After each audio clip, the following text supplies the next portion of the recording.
On class, my name is Philip Bower. I'll be conducting the interview with Kevin Bower, current student at Georgia Tech, who is currently working on 2 bachelor degrees, both in engineering. Well, one in chemical engineering, one in economics. Nice.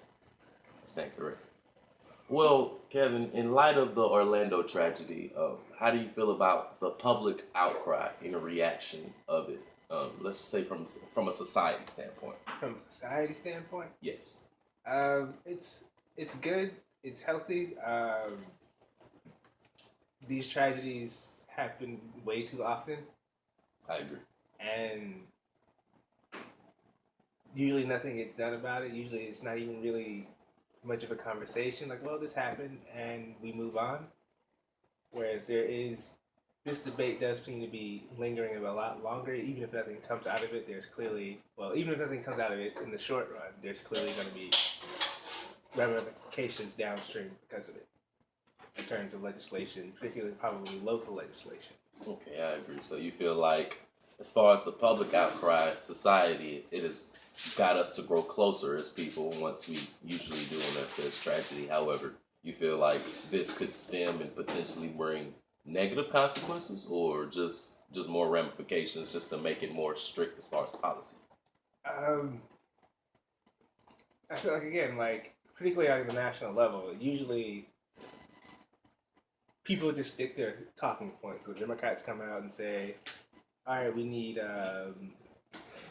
gun reform, we need gun control, and the Republicans say, oh, we need to either talk about mental health, or in this case, there's a potential terrorism aspect to it. So let's talk about terrorism, let's not talk about gun control, and it stays like that, and then the story just dies down, and we don't talk about it until the next match. Yeah, so you're feeling like we don't address the elephant in the room. Yeah, pretty much. Yes, I can definitely agree with that.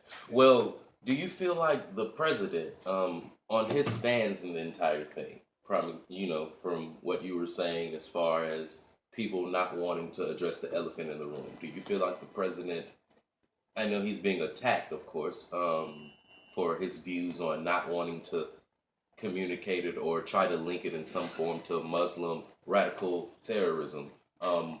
What do you feel about the president not necessarily linking it to, or not wanting to blame it solely on a religion or a group or a faction, as far as being the reasons why this attack happened? And do you feel like that hurts him in his credibility, or do you feel as that the president made a righteous move on that standpoint? What are your thoughts? Well, so this attack is very, very interesting. So, say in San Bernardino, he did say, oh, I don't want to say radical Islam, or I want to just say radical jihadist, or something like that. In that instance, he's always talking about, I don't want to alienate our Muslim allies in Jordan and Saudi Arabia and everyone else who's actually on the ground fighting ISIS, like the Kurds. The Orlando shooting is interesting because Islam, plays a role in it, I suppose, but in terms of that shooter's views. But this is a guy who said he pledged to ISIS, he said he pledged to Hezbollah, he said he pledged to Al Qaeda, and if you know anything about those groups, all different entities. Yeah, I mean, Hezbollah, Shia, the other two are Sunni. Al Qaeda and ISIS are actually right now fighting each other in Syria. So this is not even. Yes. This guy was just crazy. So but I mean, obviously his opinions on homosexuality were influenced by his religion. So to that extent, there's a religious aspect to it, but he could have been a Christian and had those same influences. And that's what I strongly agree at, because in America it's awkward because they're so quick to now be in a situation where we're throwing a stone at Muslims, but Christianity also being adopted along with this country, as many other things happen with the discovery. We'll call it that, for lack of a better word, of this country. So, it's just, I personally feel that the Muslims being attacked they don't get attacked nearly as much as the Christians do for their response and their roles in deaths as well, that people want to claim, a religious faith. You know, you have the church massacre shooting, the Yeah, Charleston the Charleston shooting, shooting. and he walked in a church, a religious sanctuary, and murdered people solely on hatred. And this doesn't get the equivalent backlash of focusing on the murderer themselves in comparison to this one. And that is my issue with it. It's not a race thing. However, because this guy is of Muslim descent, they try to link him to not even being born in America. Versus Dylan Roof, you can look at him and tell that's a product of the great things America has taught us.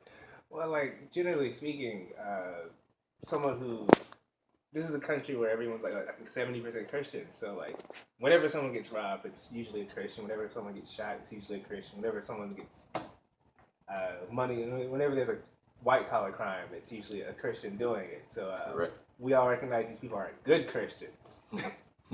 But when it comes to Muslims, we all also make that connection. Okay, this is a bad Muslim, whereas like it's not representative of all Muslims. This is just one criminal or crazy Muslim.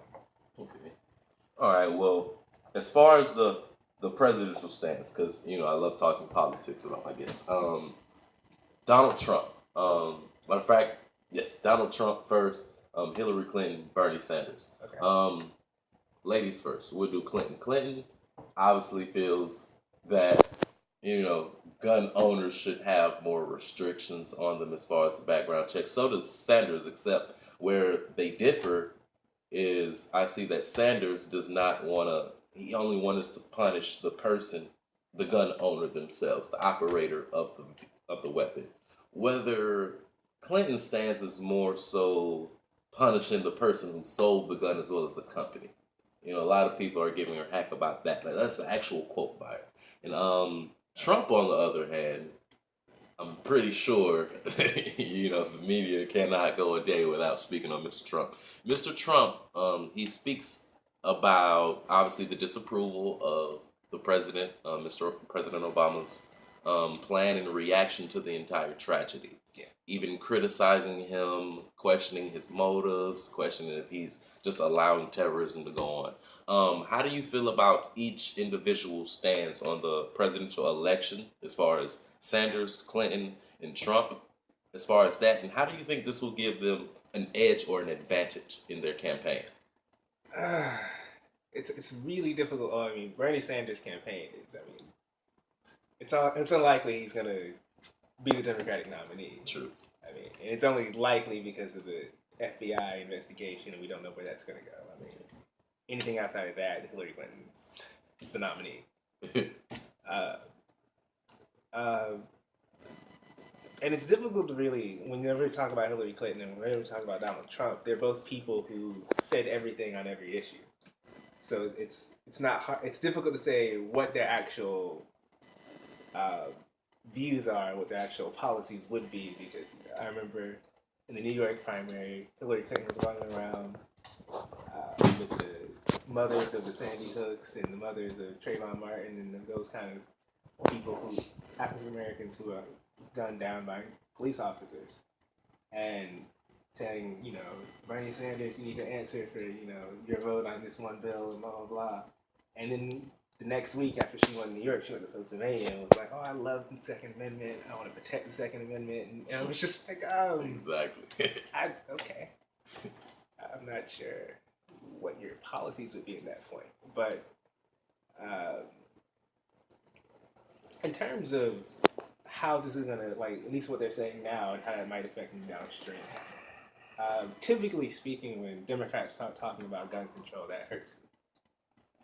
And that's why I said this moment is interesting, is because usually, like, you start talking about gun control, and then the cycle ends, and then the people who